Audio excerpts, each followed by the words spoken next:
Man is in the building, of course. Jersey's finest, all about them bars, marijuana smoker. Hey, PSA announcement. I need everybody go support. That's right, support my fucking state, my city. Heritage Hip Hop, a New Jersey media source that celebrates New Jersey hip hop worldwide. Facts. And we are celebrating our legends right here, Jersey, baby. Please subscribe to Heritage Hip Hop on social media. That is Heritage Hip Hop on social media. Jersey, you know I love you. Jersey, you know we got bars and we got music and we got legends all day. And if you believe in Jersey and you love Jersey like I do, support that Heritage Hip Hop on all social media platforms. This is Redman and I approve this message. Yo, peace and blessings to everybody out there. This is Karev at Heritage Hip Hop, and I'd like to thank you for joining us tonight, because tonight is a very interesting and special show. We're dealing with some technical difficulties on my guest side, but the show still has to go on. So before we get into the heart of this program, first I want you to look at the bottom. That little ticker right there, that little ticker says, make sure you hit the like button, comment, and share the video.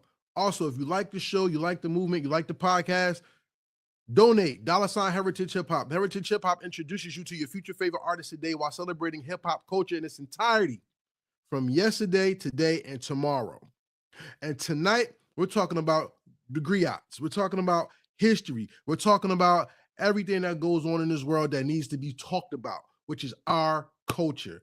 It is us that makes this culture great. It is us that makes this culture what it is. And tonight I have somebody on here who not only took it upon himself to elevate the culture with knowledge, he put together work to show not only his love for the culture, but to show why we should move this culture forward. Ladies and gentlemen, without further ado, I want to say peace and salute to my brother. Introduce yourself to the people, sir. It's a pleasure to be here with your family, with my Jersey family, first of all. I'll be sticking my chest out when I be like Jersey family, you understand what I'm saying? And with my brother, Karev Yah, of this illustrious award-winning and award-giving platform, Heritage Hip Hop, you understand? I'm your brother now, Monala, host and founder of the award-winning series, podcast, Do the Knowledge Radio, and the author of this magnanimous volume of work here, Voices of the Diaspora, the ebook series that accompany my documentary series, Voices of the Diaspora docuseries. That's right. Yo, shout out to everybody. Shout out to Notes 82 who's in here. He said he loves the topic already. Wait till we get started, bro. Shout out to Jody Southworth 369. May the Most High bless you. Peace. Knowledge Born, man, you've been my bro for a long time. You're somebody who even took me under his wing, not even as a older to a younger, but as a peer. And I want to say before we get into this interview, thank you, because it takes a brave soul to teach, and it takes a wise soul to see the importance of the teachings that they give. So I want to say thank you first and foremost.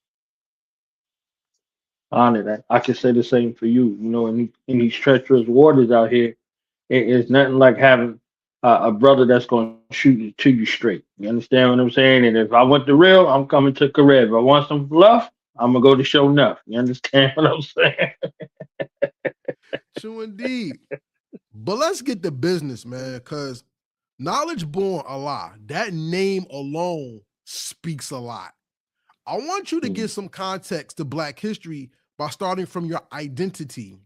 Knowledge Born Allah to those of the 5% nation means one thing. It's to those in the hip hop generations, it may mean another thing. But when it comes to, in turn of the month that we're celebrating, how does your name give context to your calling and what you stand for in our community?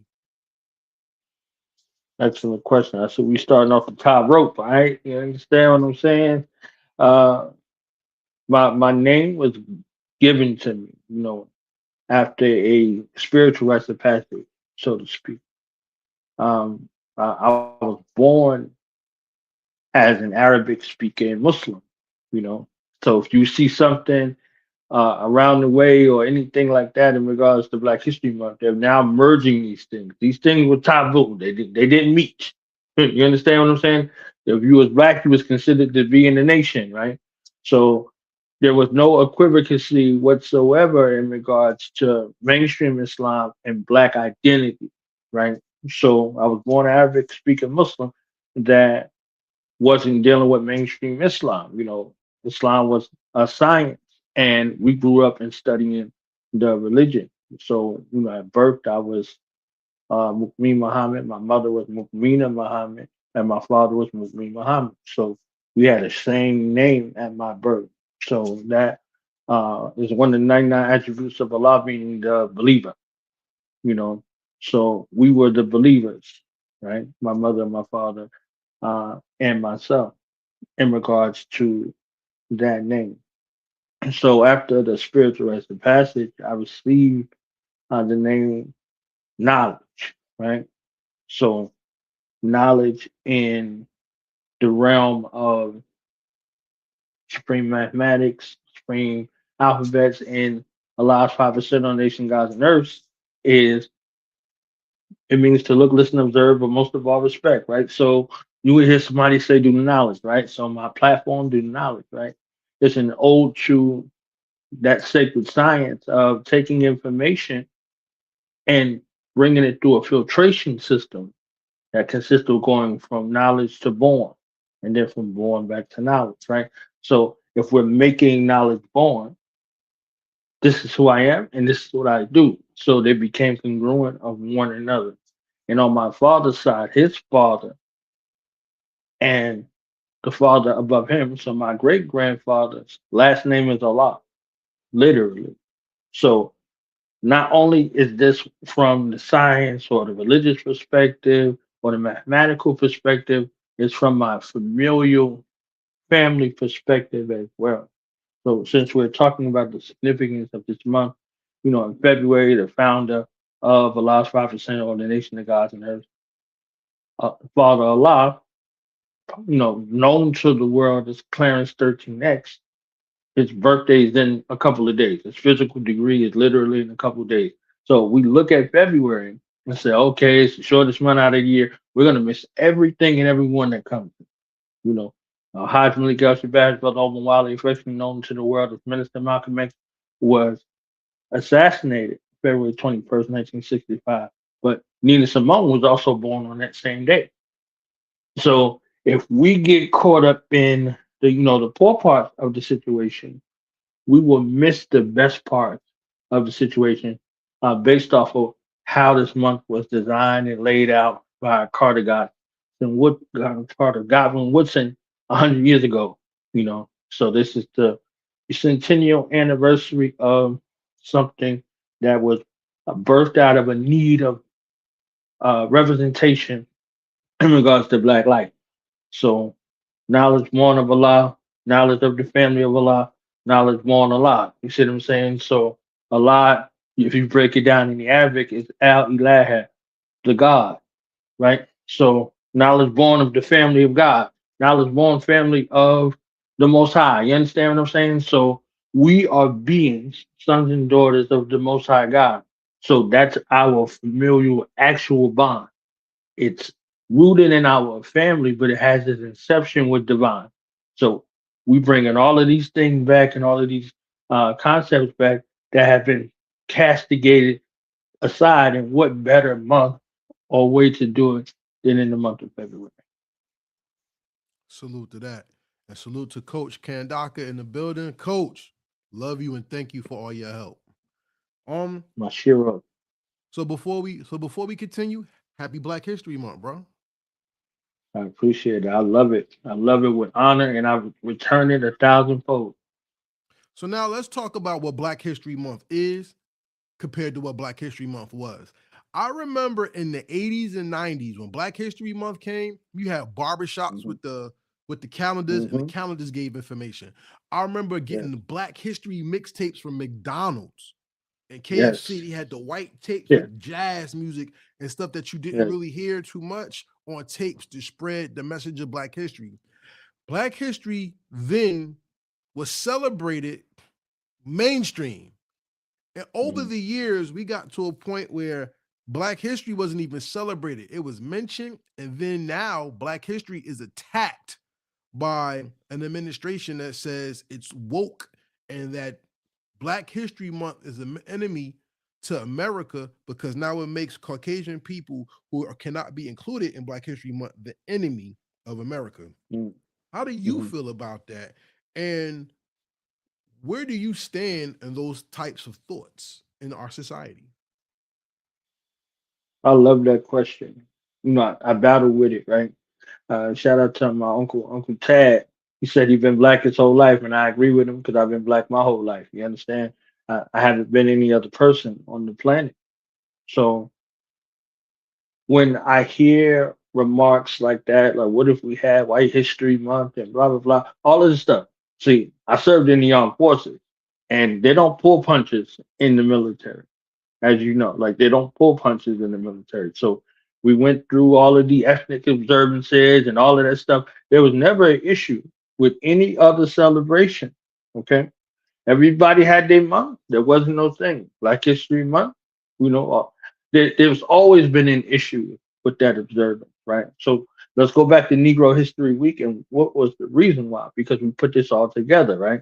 So if you want to subjugate a people, if you want to make a person uh, appear to be less than human, you have them three-fifths. You begin with their mind, and their body will follow, and then they will continue and perpetuate that cycle of self-hate, right? So if I look at it in that regard and say, okay, this is what the now ancestor gave and lobbied for, and it took almost 70 years for it to become Black History Month. Now it looks and appears as if it was something that was given to us. You understand what I'm saying? So if somebody can give you something, that means that they can take back something. If I give you hip hop, then that means that I can take back, what it is. It doesn't matter who's walking around in it or who might popularize it at the time. If I think that, okay, this happened at this date in this place, this is the origin story, and then I come along later and it's popping and I snatch it and I say, oh, okay, it's mine now, blah, blah, blah. Now it becomes something. So the communities that we grew up in, there was a staunch push for representation. So the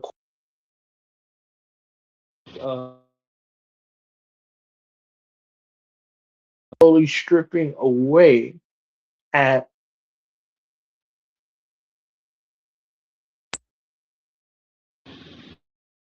pardon me, I got a phone call. Um, Slowly and slowly stripping away at the identity that we had survived Americanism, that had survived the sting of the last, that had survived Jim Crow, that had survived all of these other factors that had came into play in that regard to the revolutionary 60s and 70s, going into the 80s and the 90s, the space of reformation of identity, no longer having an identity in crisis. So there was a push. There was a push for black culture. There was a push for black products. There was a push for black business, whether it's in a consumer space or an entrepreneurial space. So that push was something that was widely known. And like they do now with Target or with Juneteenth, and all these places got these Juneteenth specials for you. They have corporatized representation and relegate it to a purchase, right? So that becomes the situation that makes it more popularized and less an observance that is ethnic specific. You see what I'm saying? So now it looks as if, or it appears as if it's commercialized, but it's never been commercialized. It's been taken and put on commercials, but identity is not relegated to a purchase, but a purpose, right? So, when I was in the military, we had the programs, and they was always trying to short it when when my children that's old now was coming up. Every year, every February, I went to their school. I went to their school, and we did our own Black History discussion. If they didn't have it in the school, we sponsored one for after school. You understand what I'm saying? So it wasn't an instance where it there wasn't, because when it's Pacific Islander month, everybody come out, the Samoans and everybody, and they put their outfits on, and they out there, they make sure that they have a program. The Latin family, when it's daytime, they're gonna have a program. You understand? So the Asian, everybody's gonna have the program, and then the Black, we kind of trying to not make no waves and be in the back and all of that. No, no, no, we're doing it. What's the parameters? All right, we're not going to exceed the parameters. And then we took it from something that they had or they was trying to hide to that got all of the attention in the world. And then all of a sudden the principal was involved, and all of a sudden the superintendent is stopping by now. You understand what I'm saying? But we never, I never played that, so I was never going to have that, and I never felt the mind frame of it's the shortest month out of the year or any of that stuff. I was not acculturated in that way, but I understand where those things go. But I also ask the general public, why is it 75 events in February? Why we got the All Star Game, the Super Bowl, the Pro Bowl, the Grammy, all this other stuff that's going on if February isn't significant? You understand what I'm saying? Like, if it doesn't mean anything, why has the world, why they got President's Day, why they got all this stuff that's going on and that's happening in the month of February if February don't mean anything? I can run down a bunch of names of people who were prominent in our culture and left cultural impacts that were born in February. So whether we looked at educators, whether we looked at leaders, whether we look at organizational heads, whether we looked at religious, spiritual, or political, I got Black faces. And don't even get me started in the hip hop realm. You understand what I'm saying? Like, so these are all things when you focus. Tomorrow, as a matter of fact, is the transition day of North's own Whitney Houston, 211. You understand what I'm saying? Like, so stop playing in this game where we're not looking at this from a holistic perspective. So when I approach them discussions, I approach them with an understanding of folks in their own biases. I just wait to see for it to come out. Would you be mad if I had a white history month? No. I'll help you. You want me to help you organize it? You understand what I'm saying? I don't have an issue like that. You are who you are. You're supposed to be proud of who you are, right? So, have you ever allowed your whiteness to take it too far to the point that you harm others in defense of your whiteness? They like humming, humming. Oh, yeah. Have you organized groups that went and terrorized other people because of your whiteness? Humming, humming, humming. Yeah. Has there been a space where you're using this whiteness and revolutionizing this whiteness to go cause harm across the world? Yeah. All right. So where do you want to start with your history month? We can study it. We can break it down. Understand what I'm saying? So I'm like, hey, if this is how you feel, then this is how you feel. Let's legislate. Let's do whatever you need to do to protect yourself in that kind of way. But if you want to tell white history, we can tell it. You understand what I'm saying? There are still young people and elder people that are walking around that have no clue about anything black whatsoever, and they've been black all of their lives. You understand what I'm saying? So So in the midst wait. of Stop there. Stop there. Because that's the point of this conversation right there. Because Black history is encompassing of so many stories Mhm. that I don't think people celebrate it because they don't know where to start. So I want to ask you, you are the author of the volume series Voices of the Diaspora, and the diaspora primarily is the belief that the slave trade is where that story for most people begins. Am I correct? Right. Okay. Now we have movements in our country and our world that talks about what is black.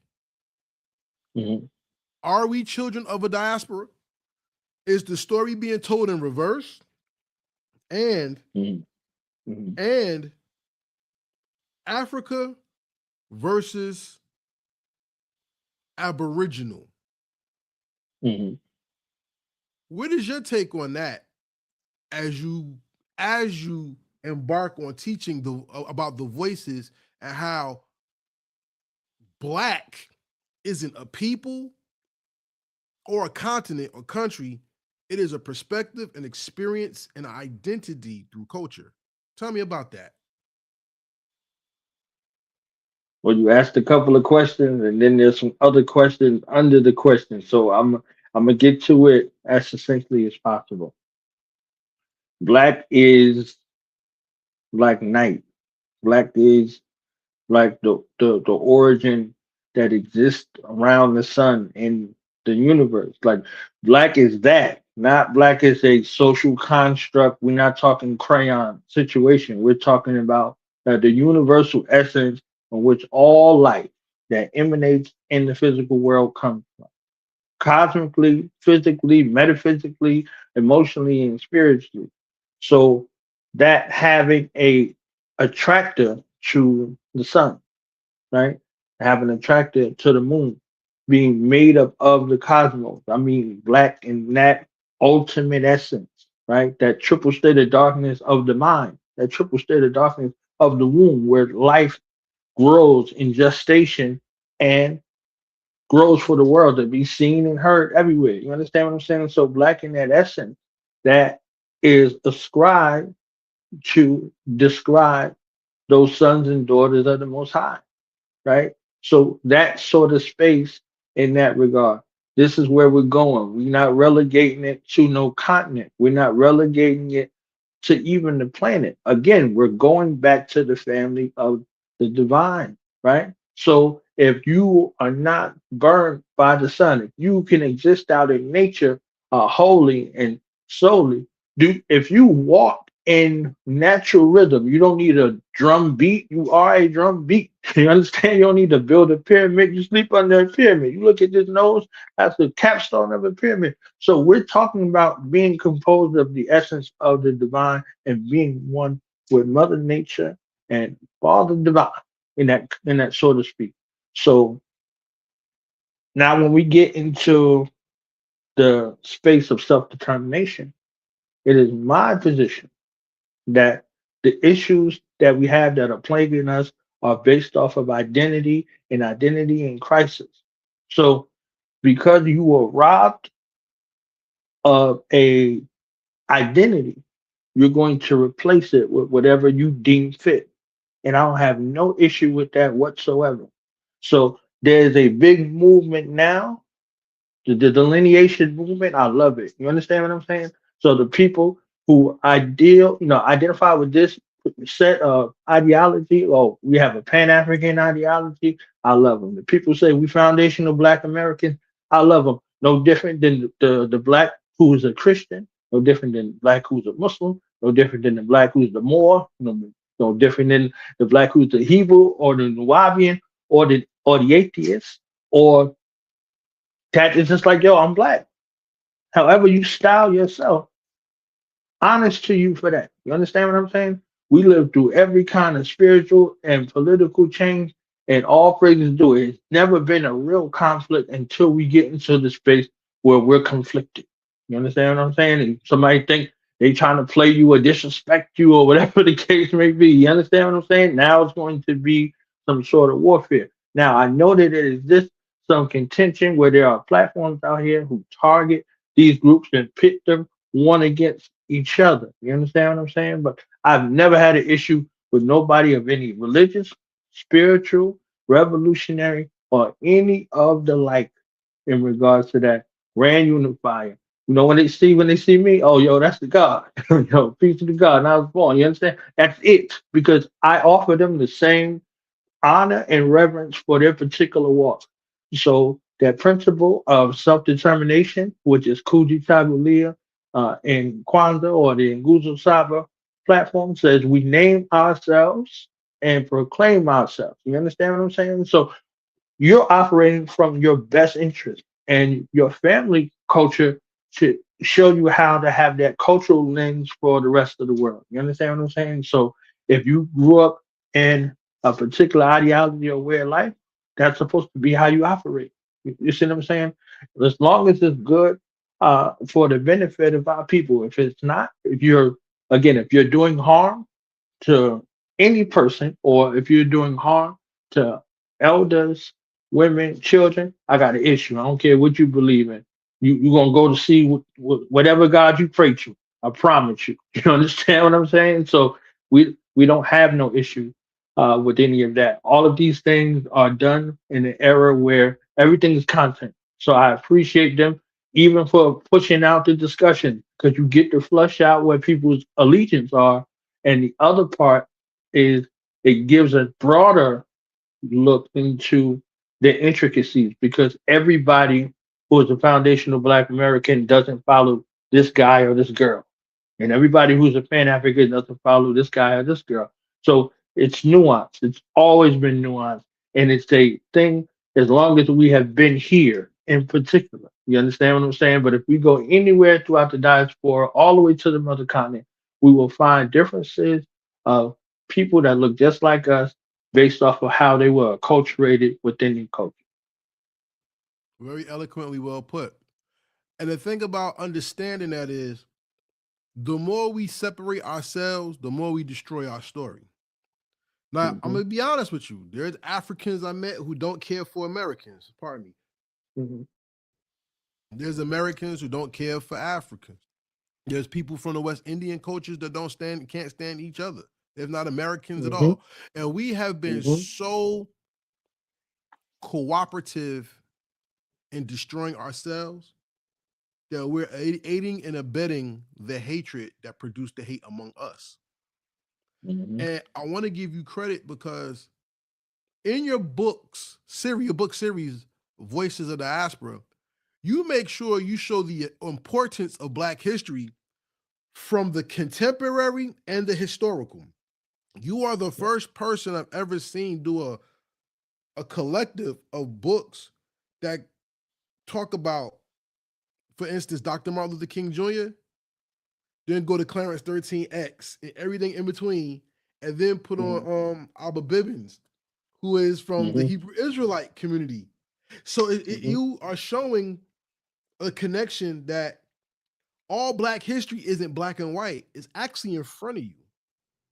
Why did you want to make sure that you put the book in color and also in black and white to make a colorful connection? Well, I think that hey, shout out to Karev Yah for asking one of the greatest and best questions, right? I've been on tons of interviews and nobody asked that. You see what I'm saying? So it takes somebody from Jersey to understand there was something going on, all right? So initially, I wrote this as volume 1 through 5, right? 1 through 5. And it took me about 6 months or so to write volume 1 through 5.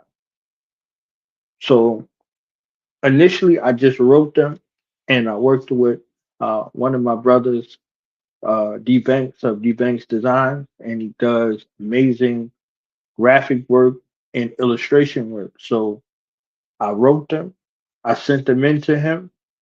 He looked at them, he tore them apart, he stripped them apart, and he illustrated them. So volume 1 through volume 5 is his work in regards to illustration and editing, right? So I was glad and thankful for it. And then I found a platform that I agreed with, where I wanted it to look and feel like a book, but not have the painful responsibility of picking up a book like this. You understand what I'm saying? Or, you know, uh, plenty of books that I have over here. So I wanted it to be light, and I wanted it to appeal to young people who see reading as a chore because they don't see themselves. So if you looked at the book, you open up the book, you greet it with a soundtrack for the book, a video of some sort at the end, and then also not heavy text all over the pages, and some illustration. So whether you know the people that's in the book or you don't know the people that's in the book, you have an opportunity to have a courageous discussion in that way. Now, when we get to volume six through the rest of them, they're in color because I chose every single color, every single image, every jot and tittle from 6 to 13. I chose everything. I had to learn on my own. You understand what I'm saying? I had to learn on my own, and I I thank God for that because it forced me to go into the analytical and creative space of my mind. I'm like, okay, I'm about to jazz this up.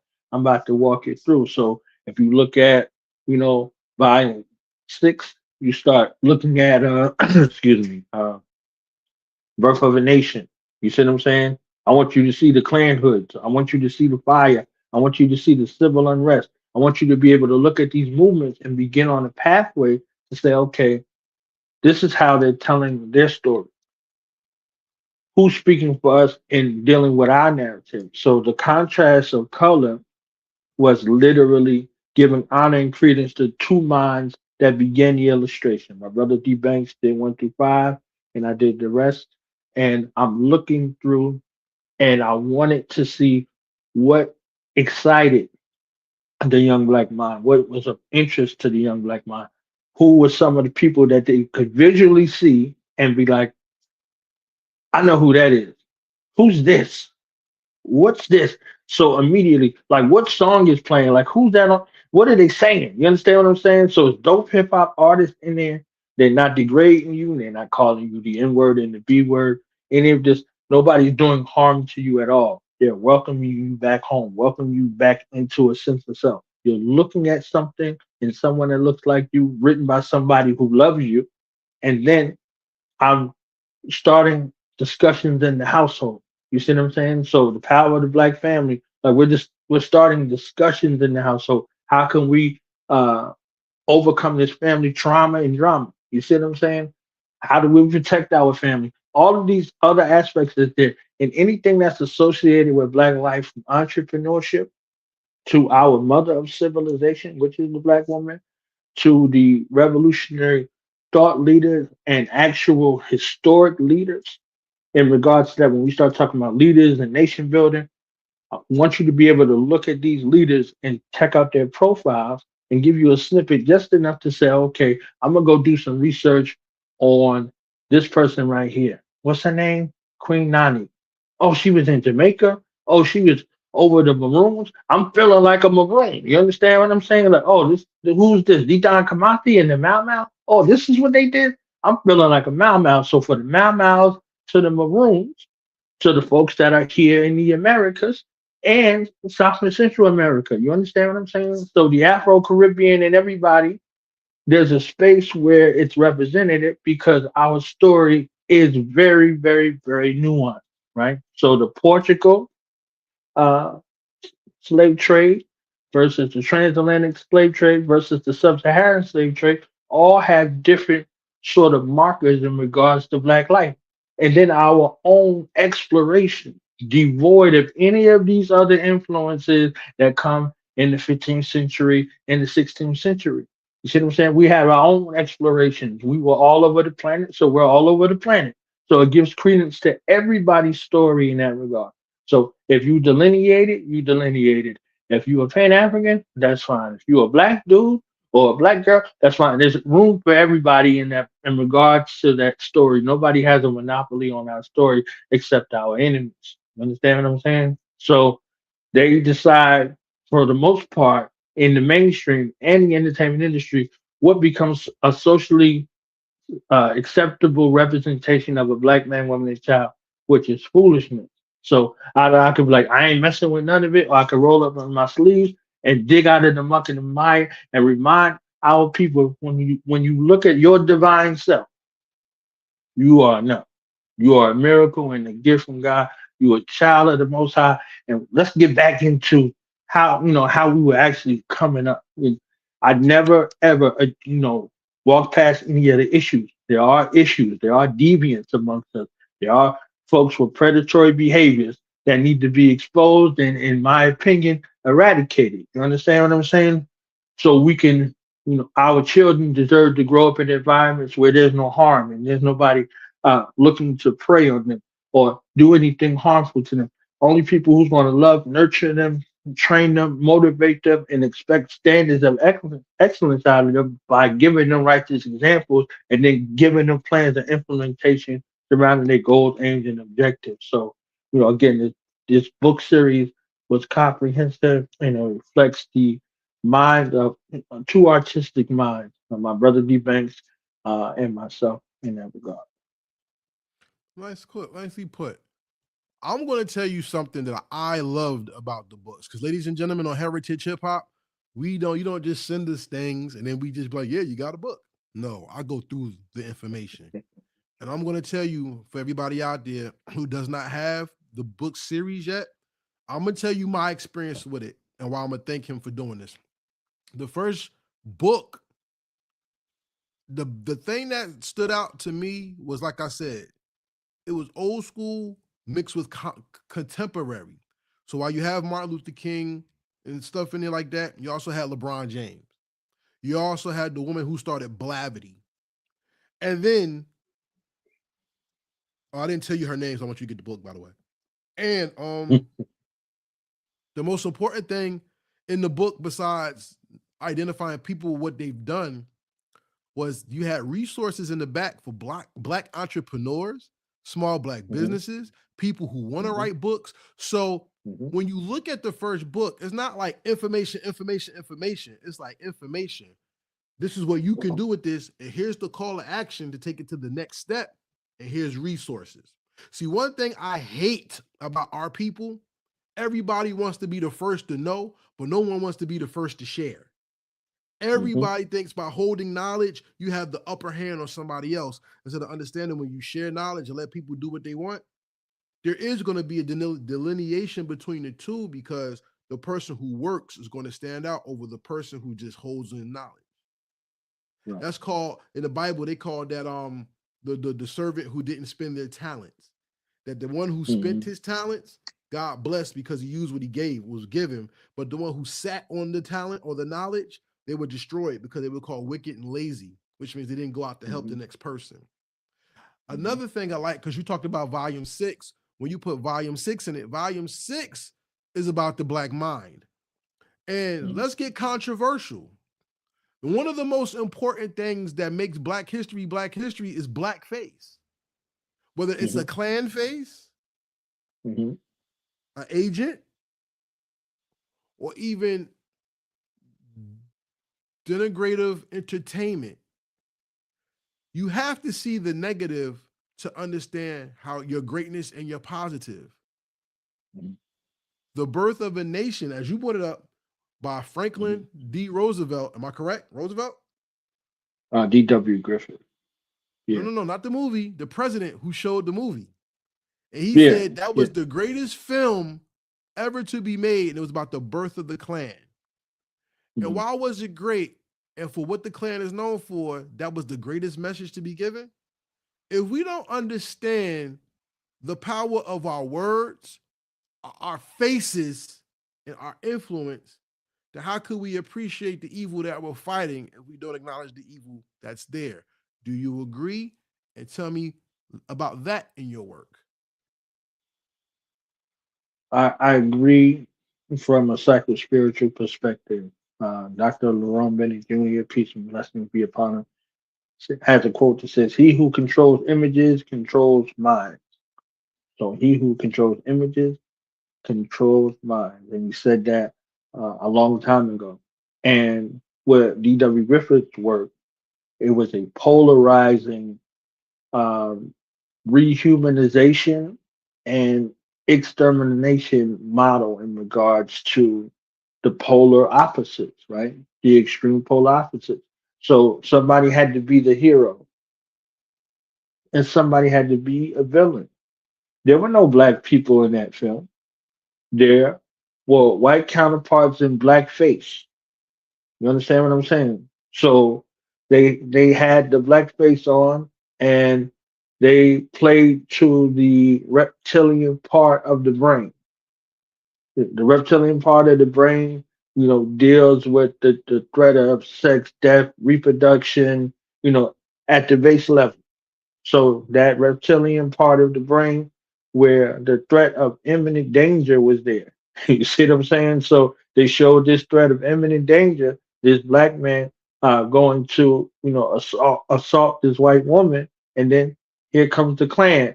And when they showed the Klan, everybody cheered. You understand what I'm saying? So something that they might have abhorred because of the brutality of this fraternity that was running around at the behest of governmental powers and some other folks. You understand what I'm saying? Who commissioned them to wreak havoc on their enemies, right? Their enemies were black people, black men, black women, and black children.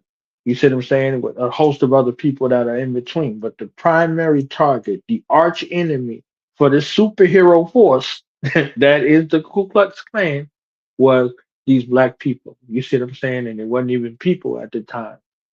So in rushes this, and what this does is set a precedence in the mind and in genetic psycho-spiritual psychology of the white people that look, because they had children there as well. You see what I'm saying? So there's long-standing genetic memory of this is my open enemy. Even though we worked in their houses, worked on their plantations, wet nurse to the children, all of these other things in regards to that, just from a plantation perspective and a sharecropping perspective, there was insulation the entire time. Now, add to the fact that we fought in the military, in the wars, and all of these other things under the most obscure and austere, position, still continuing on, in that space, right? So the job of the mind in that regard is imagery. So if I show you as a monkey, right? Because somebody did that recently, again, like no surprise there, right? So if I show you as a monkey, if I show you as subhuman, I'm going to treat you as subhuman because you don't appear human to me, or I treat you like a science experiment where I come and I see your locks and all of a sudden I'm touching in your hair. Like, I just got this inclination to be able to examine you in any kind of way, right? So all of these things in regards to that had shaped the imagery. So, volume six deals with those things from that space and the necessity of a reclamation of us sharing our story. You understand what I'm saying? Sharing our story and telling our story authentically and not telling our story through the lens of the counterparts who had used corporatism techniques and industrialization techniques of mass producing this image that gets pushed all over, this negative image. You understand? Does it exist? Yes. Is it the monopoly in our society or the majority in the society? No.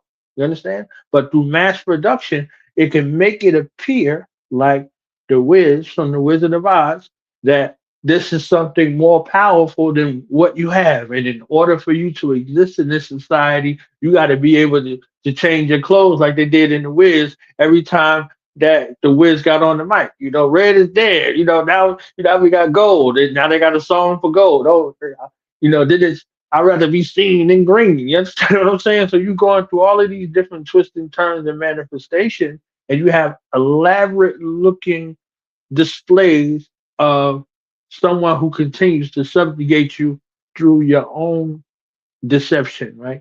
And there are aspects of us that aid in our own destruction in that regard. So we're looking to be the one with the best top hat or the best cane or whatever the case may be in regards to that, uh, whether it's something detrimental to us or not. So the blackface was a mask or a covering, like this clan hood was a mask or a covering. But if we go back culturally, whether we're here or we go anyplace else, masks were used for camouflage in war situations and ritual situations, right? So there was some sort of graduation or ascension happening or some sort of combat situation happening.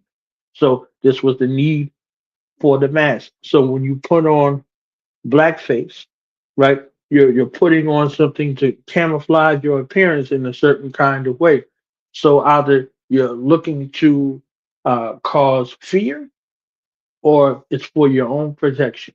You understand what I'm saying? So this imagery that's been used throughout the years, causes us to look at ourselves in a perspective and decide how we want to be seen. So are we doing the bamboozle, version, or we doing the Hollywood shuffle version? Are we doing what sort of version are we doing? And is it righteous to us or an aversion to us, meaning we abhor it or we detest it? Some folks will be like, oh, I had to do this stuff and fetch sort of situation, for me to take care of my family. I ain't got nothing to say about that because Stephen Fetchit did that thing and he was funding secretly black organizations. You see what I'm saying? So, and some of the other entertainers, they were doing what they were doing, subjected in the public, and they were funneling their money through in the private. We can name many of them. So again, these books are there to be controversial, as you said, to cause one to think about these things and go research, and most importantly, discuss it as a family. We'd like to thank y'all for joining us on the Heritage Hip Hop Podcast tonight with Knowledge Born Allah. We are talking about the voices of the Diaspora books, his 9-volume set, and he also has other books as well. And one of the books I really like is Nameless to Knowledge: 100 Reflections of Purpose and Power. Now, before I get into that, I want to say congratulations on giving knowledge in a way where it's meaningful. Because instead of saying you should learn or you will learn or you need to learn, you're actually breaking it down systematically through colors and through conversation of things that affect our lives in ways where you're making it contemporary. In that book, you put the microphone in. In the past, the microphone was used given for entertainers, and now the microphone is podcasting. And podcasting has been the savior of the world just as much as TikTok and other social media. So I like that the social media aspect of our culture is in there too. But this is a hip hop show. So we're going to flip it back to them bars and those cowards, people who make music. And I want to ask you a question when it comes to hip hop. Does hip hop do a disservice to Black history, in your opinion? Why or why not? In totality, overall, or are you saying percentage wise? What I want to make sure I got the right frame. I want you to answer it the way you understand it. That's hip hop. So are we including everybody, or are we including black artists? So I want to, you see what I'm saying? Like this is very important in the analysis phase. Does hip hop fail Black history? Why or why not? See, if I paint the picture for you, people are not going to understand you. I want you to paint the picture. Okay. I have a book that I'm writing that I think I shared with you before. Does the hip hop industry owe black people reparation? That's a topic of discussion. Does the hip hop industry owe black people reparations, right? So when I was sitting down with the hip hop artists and those who are purporters and supporters of hip hop culture, they like hip hop culture and the hip hop industry isn't the same thing. So hip hop without anything next to it becomes a little ambiguous in regards to my explanation, because the hip hop industry has failed black people and has failed black history. And from time immemorial, because the hip hop industry is not created nor supported by anybody or anything black, even though they might have some black face in there. So the hip hop industry has done a very detrimental job in regards to showing black life from every perspective and every regard. And that's just the hip hop industry. We're not even talking about the entertainment industry as a whole. That's a whole other thing.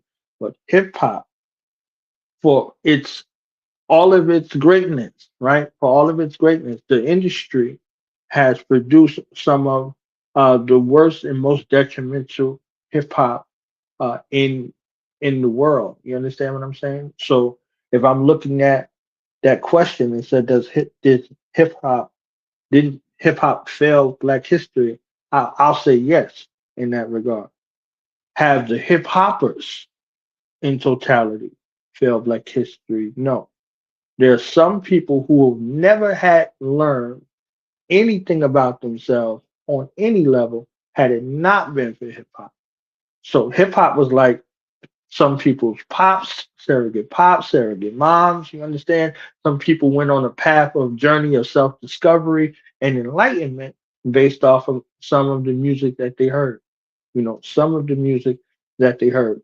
So for the different groups out there, whether it was, shout out to Lord Jamar and Brand Nubian, shout out to Wise Intelligent and Poor Righteous Teachers, shout out to the Wu, shout out to Kane, shout out to, Rakim, shout out to so many of those folks that they would deem now some pioneers that would tell you the truth through the music. Shout out to Naughty. Shout out to like Ghetto Bastard. Like we was, GBs in the hood and they know what it was. They also taught us why he wore that chain, why the chain remains, and what was happening in that regard. So it wasn't always something that was rosy and colorful, but it was always clear and always direct. And wherever you were from, you had a representative that would tell you about life where you were from. So anywhere in the United States, there was something in that regard. So I can't relegate hip hop to the industry controllers, the ones who pull the strings on the puppet, and forget the richness of this creative power and force that they couldn't stop, but they sought to put in a position to be able to monitor, subvert, and seek to usurp that power that is divine. So, you know, hip hop industry versus hip hop artists, and there are some hip hop artists that fall into the category of the hip hop industry. Lord Jamar and I talked extensively about that. If your music was detrimental, if your music involved the death and devastation of our people, you're supposed to be in that pot with the people who are paying restitution and reparations to the injured parties that you harm via your own uh, greed and lust and envy in that regard. You understand what I'm saying? So I know my answer was kind of nuanced, but I wanted to make sure it was framed properly in a way so it's not an indictment on a genre that grew out of abstract poverty and devoid of musical instrumentation.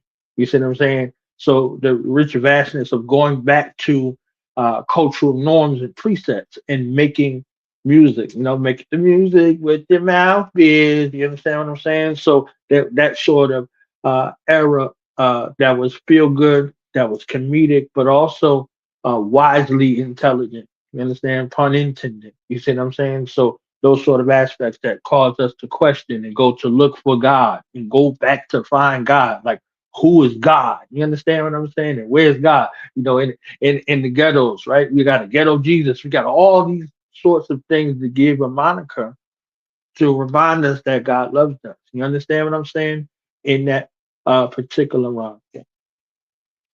Hip hop has caused a lot of damage to people because the damage given to people did not come from hip hop. Hip hop Mhm. saved a lot of people who did not have identities. And Mhm. the ego of the damaged people destroyed the identity of hip hop, in my opinion. This is what I mean. Shout out to all the people who do podcasts, who teach the people.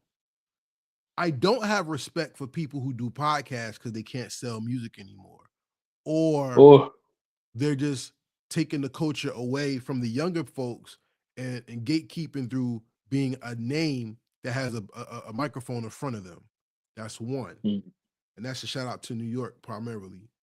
Number two, I don't like podcasts or the hip hop community that's mad because they're burnt out and they keep popular. They got to start beef. And now we got this new Mhm. thing of Southern OGs dissing East Coast OGs, and that's supposed to be a point of conversation. Shout out to the South. In the West, we have people who are tribal. And I'm not mad at the West. And I get it. Us versus them or not like us or whatever. Mhm. But because we're so far away from each other, it's easy to be enemies, not knowing that we're more supportive than each other than the world would realize. I believe the worst thing that happened to us through hip hop was the lack of regionality, but the destruction of unity. Do you agree? I agree. I agree wholeheartedly and personally, right? Because of the ability to be able to move around with our own family. And that's something that's addressed in the power of black family. Family trauma, family drama, right? That becomes the undercurrent of dissatisfaction, right? Mathematically, dissatisfaction does two things primarily. Either it borns God or it makes devil, right? So the Christ comes out of the crisis, the crisis. So there's the crisis, the Christ figure emerges, right? Or it becomes, more detrimental. So now we're dealing in devilishment, from that regard. So that made devil aspect gets birthed out of that situation or made out of that situation. Damien, that was the hell spawn in the film. He figured out he was the son of Satan or the spawn of Satan, and he was upset about it for 2 seconds. The next scene, he had all black on, and he was slaying with the best of them. You understand what I'm saying? So he he was cool with it, like, and that's what it is. So agents of chaos that becomes a situation, but chaos precedes order, right? So when you look at the transgenerational trauma aspect of the family. Some living down south and then moving up north. The ones who couldn't move up north looked at the people in their family after a while as enemies of them. People who went out west and you had to stay where you were in the south or in the Midwest looked at them as enemies after a while. You understand what I'm saying? Unless that we were doing some constant travel, meeting up some kind of way, driving across country because we weren't flying like that. And then what it meant to travel across the country to see your kinfolk, to get on the bus or to get in the car, and what that meant at that particular time period in history, are all the undercurrent roots in regards to dissension in all of these things that happen, right? So from the plantation experimentation to the space of established and liberated zones and thriving communities, and then you get firebombed over here in Black Wall Street, and they burn stuff to the ground in Rosewood, and all of these other aspects of there. Anybody who had left became somebody who was somebody that the person who stayed was like, yo, this old sucker, this old punk, or this person think they better than me. They call down here, and all of a sudden they talking proper and all this other stuff. Like so, it becomes something that breeds the discord instead of seeing the complexities as something rich and beautiful and powerful. It became something that was used as a wedge. So the hip hop is birthed out of, again, I was at the revolutionary 60s and 70s where things were sort of tumultuous once again. And now we have the after effects of what the brother Bone was talking about in regards to bastards of the party. So the after effects of the revolution and the chemical warfare and biological warfare of the 80s and the 90s, right? So it's putting stuff on top of stuff on top of stuff that becomes compound, and all various means and issues of escapism to avoid what Melly Mel was talking about in the message, right? So the families are the springboard by which some of the best music, but some of the worst sort of people might have come from. So their comeuppance, so to speak, becomes something like, if we relegated the life of Whitney Houston, whose transition is tomorrow, to what we heard about her versus us who know her and know who she was in real life, then there's two stories that's at work, right?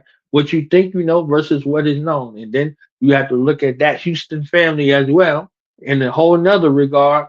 And those are other aspects that play into play. So, you know, these things become very critical in regards to that analysis when we're looking at each other from that perspective. So I think family is the capstone and the foundation in that regard, which lends to all of these other aspects that we discuss in regards to discord.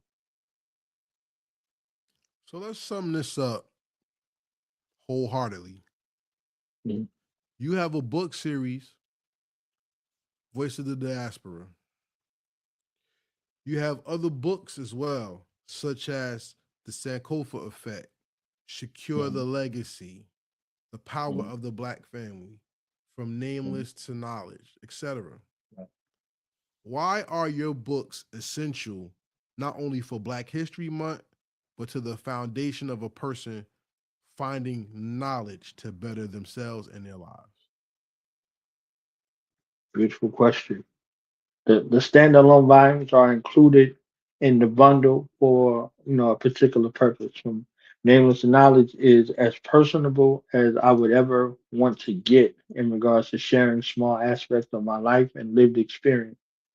That volume becomes very critical for anybody who is looking to find a way to share their story but doesn't know where to begin, like that last volume, volume 9 that you were talking about, and the necessity of it. Who you are is enough. Your birth story, your life experience, your lived experiences, and then the experiences of your life via some of your family members. You might sit down with your siblings and ask them a question and say, "Hey, tell me one thing that you always wanted to tell me, but you never did." Or hearing them recall or recount their experiences, we all might have grew up in the same house and everybody got a different experience. So everybody might internalize their own experience and we never share them. So when you come with something or an idea, you like, hey, I'm about to start Heritage Hip Hop. They like, what you want to do that for? Instead of saying, this has been you your whole life, right? Oh, let me give you a couple of dollars, or I can help with this, or this kind of thing to see this grow and see this blossom and see this flourish. So this is heritage. This is our family heritage that's involved in this as well. Like, so let's look at it from that perspective. But if my mind is poisoned by some things I'm plaguing and holding in, like you used to, tie my hands behind my back and pluck me in the head when I was little, and we ain't never talked about it and we ain't never resolved it. So I'm harboring ill will towards you in spirit and in truth because we didn't discuss the issue. We ain't work it out. We ain't fight it out. We ain't hug it out. We ain't do nothing with it. It's just repressed, right? It's just repressed. And now I'm causing havoc in the life of my children and the woman that I'm with because I ain't addressed these traumas. You understand what I'm saying? I didn't reconcile that. So that path from nameless to knowledge is to go from that space of the unknown. And I had a 7-year period where I didn't want to be called anything. I went to nameless, right? Nameless. So everything went away. So from nameless to knowledge, I had to work my way back through the muck and the mire. I had to heal. I had to reconcile. I had to go through my own love hella right. And then when I was finally coming out right on the other side again, this name came back to me. Knowledge. You see what I'm saying? So from nameless to knowledge. So for all those who are walking on this path who think that they're insignificant or their life is worthless or meaningless, this is a space for them to be able to begin to chronicle their story in the best way that they see fit and reinvigorate that spark to know themselves in whatever way that they see fit and whatever name that they choose to identify with amongst themselves. That's one thing, right?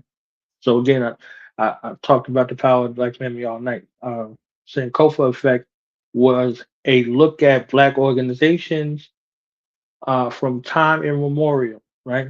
So if you're looking to build something within your family dynamic, within your community, you have a litany of organizations to look at their strengths, their weaknesses, their impacts, the challenges that they face. So when you put together your situation, you're looking, you're not pouring from an empty cup.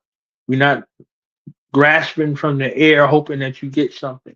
You're walking in a way very intelligent. So if you have this intel, you have this information, all of these things in that regard. So you want to look at something, You could look at a model for four. With the entrepreneurs, working model. With the revolutionaries, working model. With the visionaries, working model. With the science, technology, engineering, arts, and mathematics, you have working models. So for the scientists that are out there, they could look at these scientists.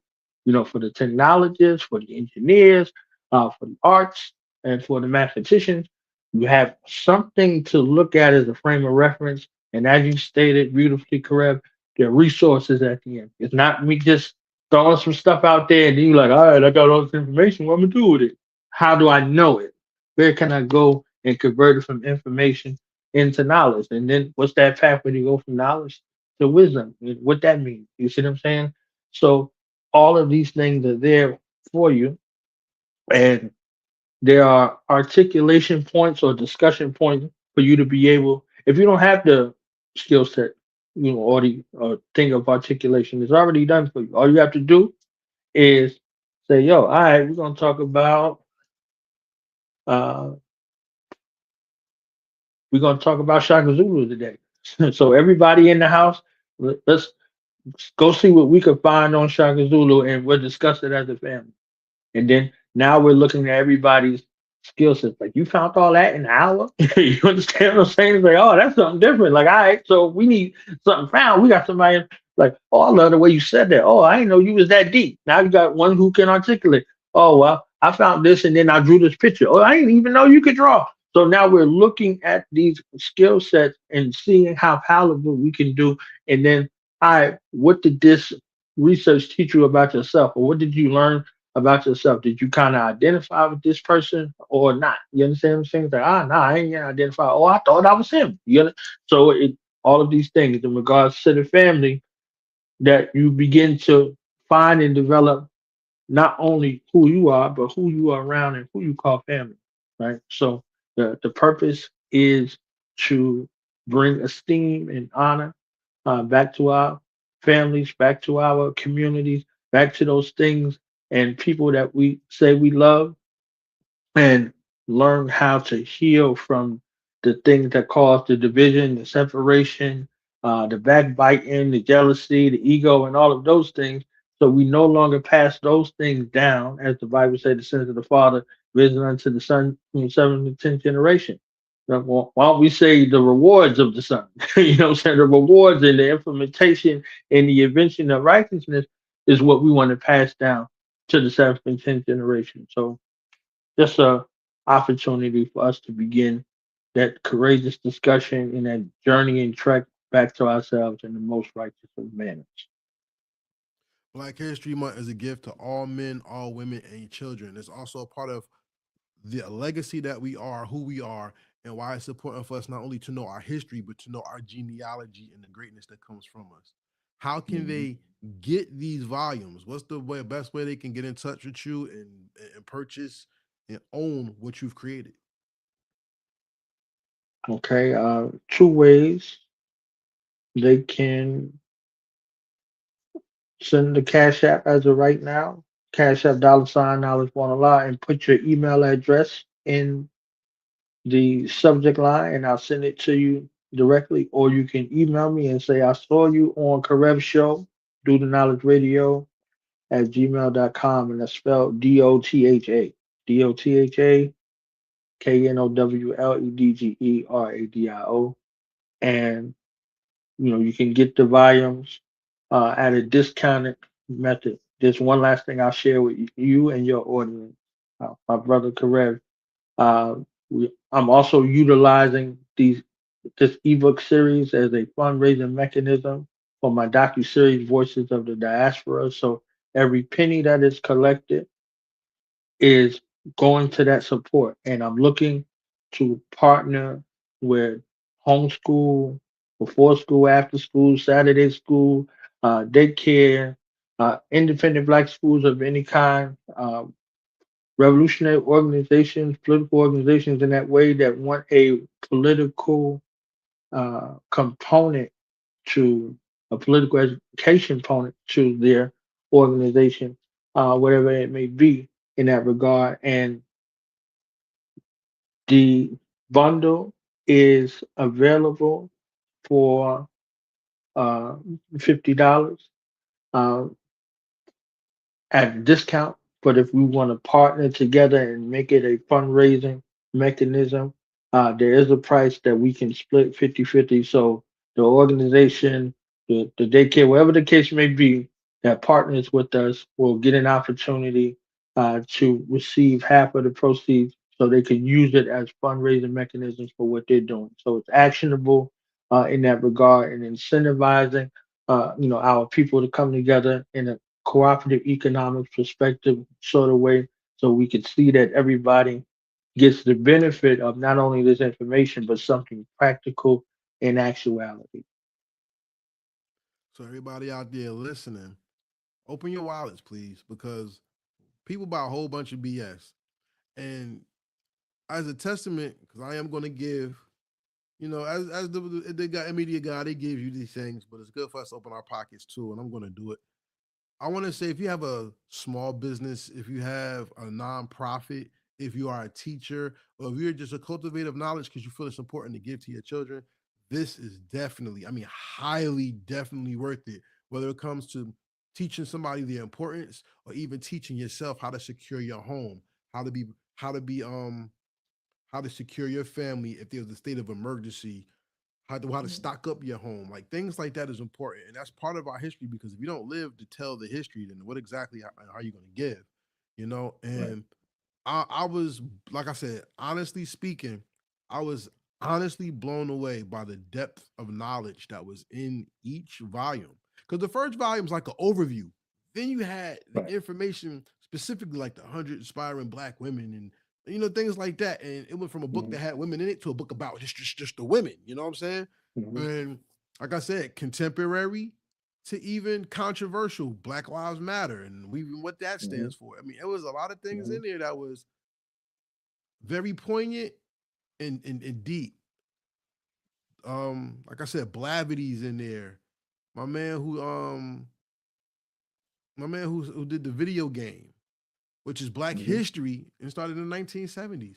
We also have the young lady who's the poet laureate for the Obamas. You don't know their Mm-hmm. names? That's why y'all should get the books, because I'm not going to give y'all all the information. This is stuff that is good to have. And I salute you for giving us all something that can be updated since it's electronic, and something that, if owned, no one can take it from you. So Mm-hmm. please, you can't stream your knowledge, but you can own your knowledge. Get this. You know how I do heritage hip hop. I want to thank you for coming on the show.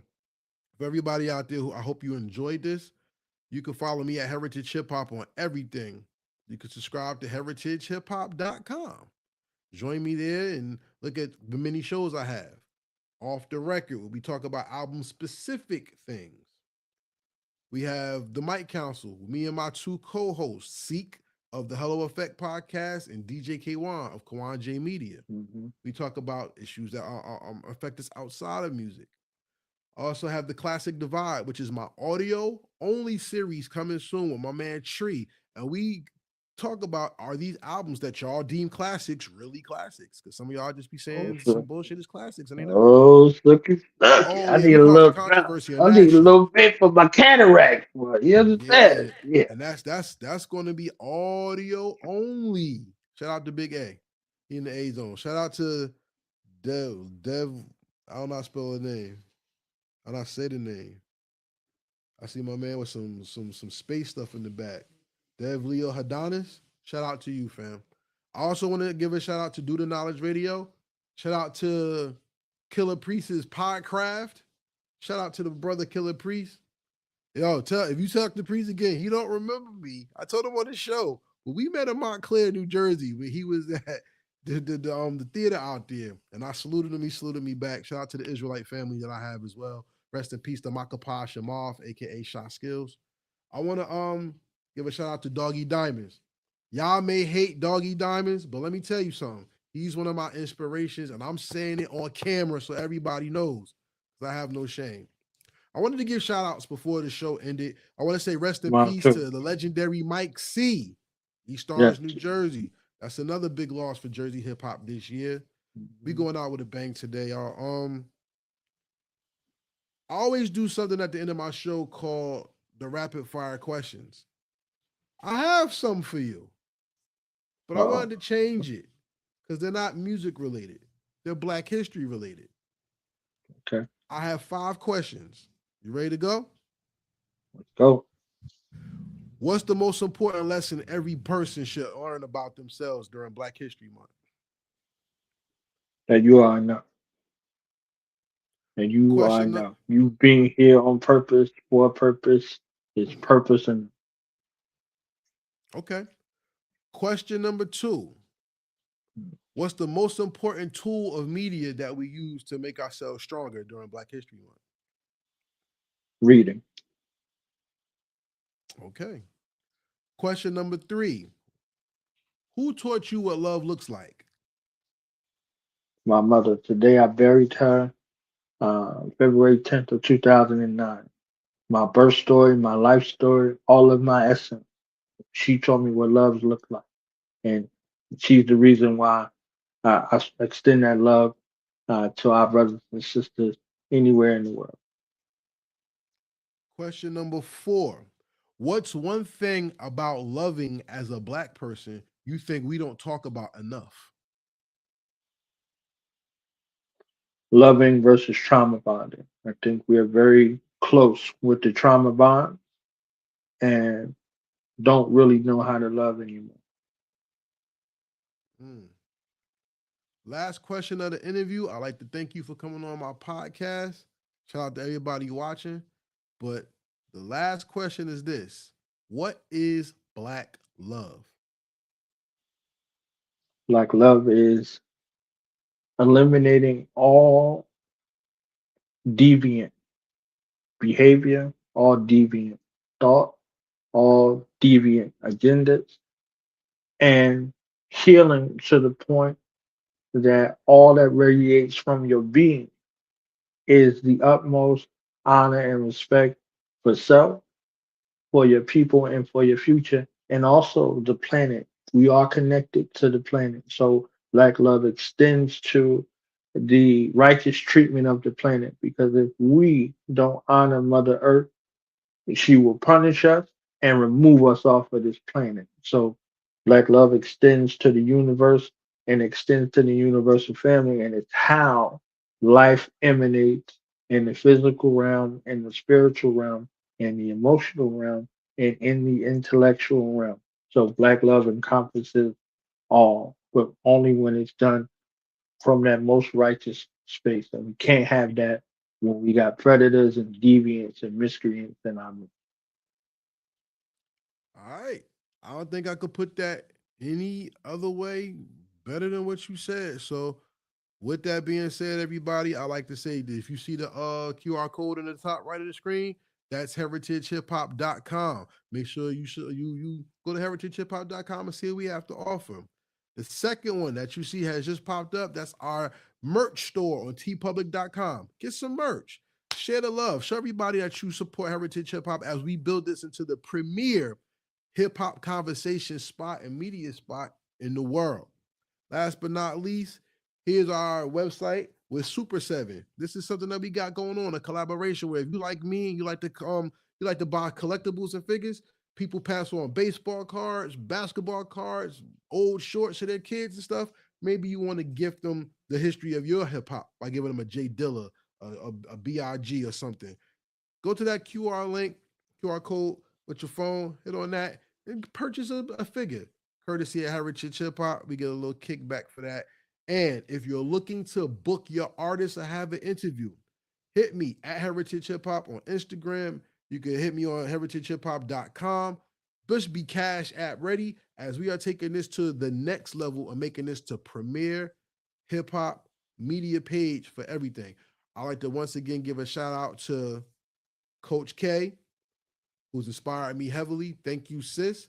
And if you would like some help from Heritage Hip Hop, and I can show you certain things that she showed me that has helped me to help you, contact me, and I got you. You know what I'm saying? If you want somebody who could take you to a high level, though, besides me, contact her as well because she's out there for Yeah. real, and she can show Yeah. us all how to get how to get our things better. Because if you like how Heritage Hip Hop progressed, thank her for real. Not only that, most importantly, may the Most High be blessed, and thank you for your time. Thank you for your attention. And before we get out of here, do you have any last words, sir? Honest to you, my brother Karev, and I echo the sentiments of Coach Kanaka. She is definitely a one-on-one, a true oracle, and in all her laudable pursuits. Honest to her, may the Most High bless her and her family. May the Most High bless you and your family. And thank you for this opportunity. I look forward to the opportunity of coming back and talking some hip hop because you know how I get in the hip hop rap. You understand what I'm saying? So, peace and love Yeah. to your listening audience. And shout out to anybody who has made a purchase or will make a purchase for this ebook series so I can continue on with this docuseries. I have an audacious goal, Karev, to tell 1 million Black stories from around the globe, and I'm on the hunt. You know what I'm saying? 10 years in, 4,000 episodes of Do Not Radio and counting, and continuing to go and continuing to grow. So with that being said, peace. Happy Black History Month. And we out. Real hip hop. Real hip hop. We here. Real